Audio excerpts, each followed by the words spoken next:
He's joined us on the line. Mr. Appiah, you're welcome to Eyewitness News. Thank you, brother. So the issue is that Kwesi Nyantakyi, of course, a prominent person contesting the Ejisu by-election, hopefully, that's what he's hoping to do, but currently he needs to take up the flag of your party in the constituency. This issue of the corruption tag that is on him, which was a national, if not international embarrassment the time it came out, would that not affect your party negatively in the upcoming election? And is this something you have even considered at all? Good evening to your cherished listeners. First of all, let me make this point clear. He's shown his intention to contest for the candidatureship of a constituency. It is up to the vetting committee to peruse his document files and then come out with their verdict. But on the other leg, the issue of embarrassment and the lives of those, I don't think that for now there's a case against Mr. Nyantakyi. A person is not guilty by the structure of our constitution. A person is not guilty on accusation or on allegation of offenses until and unless that person has subscribed to the guilt or proven guilty by the court. And the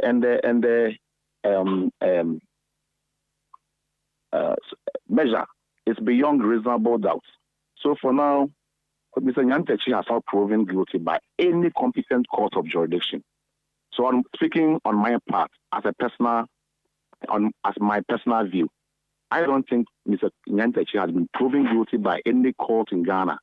And until that is done, or he himself admits his guilt before a court of competent jurisdiction, I will not say that Mr. Nyantakyi is guilty, and for that matter, he doesn't qualify to pick a form to contest for a Joseph constituency. So the person I just spoke to before you came on has made the point that, well, legally he is not bad, but morally there may be issues, and it may even be an internal challenge for him in the NPP, and then an external one when it comes to the by-election. And even if he becomes MP and is nominated for any position, that issue will continue to remain an albatross around his neck. That is an issue of morality. My brother, if I'm in a compound house with you, with you, and you are out, and I cook a food, and your children are there, and don't give them the food to eat, I've not committed any crime. But if I should go on moral leg and give them food, and at the end of the day there's food, I'll be held responsible. There's a clear difference between morality and legality. Let's concern ourselves with legal issues.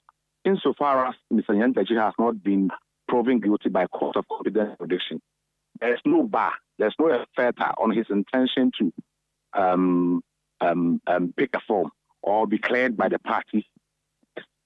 Those issues of morality are on different. There's no bar, if I should say, there's no bar. The rest is for the court to decide whether he's guilty or not guilty. In Ghana, we quickly run to pass judgment on others based on moral issues. But we always want to leave legal issues which are compelling out. Instead of concentrating on the legal issues, we always want to pass judgment on people based on moral issues. The two are separate things. Let's build a society based on legality. Moral issues are secondary to legal issues, if I should say. Okay. What is the criteria for you as a party in choosing a parliamentary candidate and, for that matter, an MP? We base our criteria on what the electoral commission says for us. If a person is of sound mind, if a person is not barred by a court of competent jurisdiction, for instance, having engaged himself in fraud or having committed of electoral offense, which debar the person from testing. We do not have anything aside these set by the laws of Ghana, the representation of the people and the constitution. We follow them strictly. So insofar as he qualifies to pick a form, he may be passed by the vetting committee, who sits in judgment over the nomination forms submitted by any other person, including Mr. Kwesi Nyantakyi. Now, the question is, if the GFA, and for that matter, the people who run football in Ghana, thought that he was not fit to run football, for which reason he left. At the time, the headlines were screaming, disgraced GFA president, and it was one of the reasons that he ended up not being the GFA president. If those people thought he was not fit to hold the office, is that a thought that the NPP as a party would also want to start thinking about? That if he was not fit for one public job, then he should not be fit for another? The bar to cross is not set out by any other individual other than the Electoral Commission or the Constitution of Ghana and the Representation of the People's Act and its CIs and other things.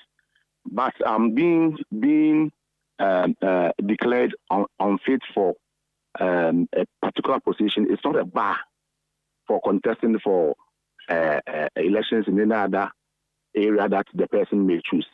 In any case, Jesus Christ was crucified, sentenced and crucified.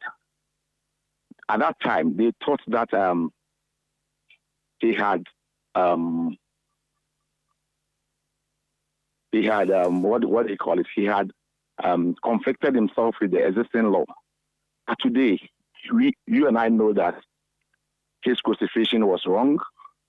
He did not commit any offense, and he was crucified.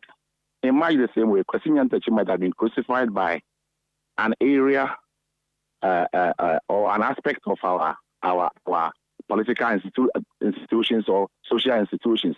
That does not mean that he is barred from any other thing to contest for any other position in Ghana. We cannot stretch that argument to level. If you stretch it to that level, we are being unfair to the man. Let's look at the legal side now. A lawyer has just sent me some information that he says I should put to you and ask you to respond. He says that the FIFA Adjudicatory Chamber of Ethics Committee has found Kwesi Nyantakyi guilty of bribery and conflict of interest, and that FIFA Adjudicatory Chamber is a quasi-judicial body in the spirit of Article 94(2)(d) of the 1992 Constitution. And that particular article says a person cannot be a member of parliament if he or she has been found by a commission or committee of inquiry to be incompetent for public office or has unlawfully acquired assets, defrauded the state, misused office, or acted against the state's interest, and if these findings haven't been overturned on appeal or judicial review. Now, this lawyer's point is that based on the thinking or contemplation in Article 94(2)(d), the Constitution bars people who have been found guilty by a commission or committee of inquiry, and that to the extent that the FIFA Adjudicatory Chamber is equated to be a commission of inquiry or a committee of inquiry, Kwesi Nyantakyi is barred legally from running for office. What's your comment on that? I think a direct opposite view. FIFA Adjudicatory Body is different from what our Constitution prescribed for us. It has never, this is an international body. It wasn't part of the contemplation of the drafters of our Constitution. And so to stretch the argument to bring in FIFA Adjudicatory Body, which was not in contemplation of our drafters of our Constitution, I think we are stretching the argument too far. in any case, I am not the person who will pass Kwesi Nyantakyi. There will be a committee, a vetting committee. They will determine the pros and cons. At the end of the day, if Mr. Kwesi Nyantakyi is qualified, it's up to us to test everything in our court of competent jurisdiction. There was a point in time that people were persecuted in this country. They were found guilty by quasi-educatory bodies like CDR, PWDs, and whatever. At the end of the day, it is up to the court to determine whether the test, the criteria that they use to find a person guilty met the litmus test set by our constitution. And under our laws, it is beyond reasonable doubt before you can say that this person has committed a crime. If the test is not beyond reasonable doubt, he might have been found guilty elsewhere, but it may have not reached the test required under our laws. So let's leave it for the court to determine. Have you also considered the baggage that it will come with selling a Kwesi Nyantakyi if he became your parliamentary candidate, considering all the things that he has gone through? And this is not passing judgment on him in any way, but the baggage that is Kwesi Nyantakyi, can you really deal with it as a party? That was what I was going to do. You've already passed your judgment. And by saying that the baggage... No, I haven't passed a judgment, but her baggage is an obvious national issue we all know about. Would you be able to sell him with that baggage? Why you are making it as if Mr. Nyantakyi has passed from the vetting committee. So this question now, until he's passed from the vetting committee, this question is premature. And I'm sorry that the way you frame the question, although you are denying it, clearly shows that you have passed your judgment.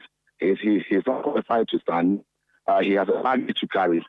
Those things can be done, can be found out when the end of the day is tested in a court of competent jurisdiction. So that is done.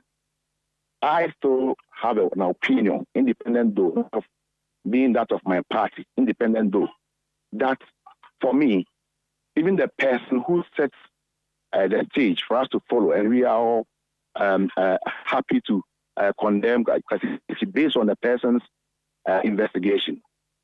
Personal investigation that was conducted by the person which resulted in condemning the Kwesi Nyantakyi. I have a problem with that. Where did the person get that money from? A person who was giving out money, people to commit themselves, $100,000, $200,000, $50,000. Again, yes, have refused to question that one. Where did the person get that money from? Was he paying tax on those monies? Now we are just following one-sided story. Mr. Nyantakyi has done that. Mr. Nyantakyi has done that. Yes, it might have been that he was entrapped. But the person who entrapped Kwesi Nyantakyi, where was his source of income? We are not questioning that. That too, for me, is also embarrassing for Ghana. Okay, now another issue is the interview he granted yesterday, Kwesi Nyantakyi, where he talked about paying money after he was blackmailed. Anas has since denied that, but the story is that he gave Anas $100,000 to kill his documentary. The story on our website, I gave Anas $100,000 to kill my documentary, Kwesi Nyantakyi. That concession, it's very, very critical in everything that we are discussing. If he was not in that tip, he would not have paid for the tip to be concealed. The mere payment of that money is concession of the crime, don't you think? You would agree with me that your two statements cannot marry. At one breath, you are saying Mr. Kwesi Nyantakyi paid money to Anas. At another breath, you are saying that Anas is denying. So this is a word against oath against oath, word against word. And so I'm turning the model. You are saying that Anas is denying that Kwesi Nyantakyi paid money to him. And you are also saying that Kwesi Nyantakyi says he paid money to Anna. So I'm unable to answer this question because there's no a definitive agreement between the two of them. Yes, but he made a public confession that he paid money because he was being blackmailed. He said this yesterday on national television. Mm-hmm. If we should take his words for it, then it means that's what he did. And I'm asking you, that is that not a concession that he committed a crime that he was trying to cover up? No, if you want to pass judgment, you pass judgment based on one-sided evidence. You pass judgment based on evidence adduced from both angles. If and until that is done, it is difficult for me to answer this question. It's either Mr. Anas would admit that he paid money to me, or he's saying to the public, according to you, that he also is denying. So he is rich. Very well. Aside this, though, how are the processes coming? Thursday, you're going to close the window for the filing. How is it coming so far? After the close of the window for picking of nomination and the filing of nomination, the vetting committee will sit and go through the various documents presented to them, and then each of them, the contestants, attend before the vetting committee. At the end of the day, the number that will come out will be those who are eligible to contest for our primaries, and then we'll go and select a candidate to meet whoever will contest the seat. Very well. Thank you so much for speaking to us. Thank you, my brother. That's Adom Apia. He's a lawyer and also the Ashanti Regional Secretary of the New Patriotic Party. This is Eyewitness News on 97.3 Citi FM.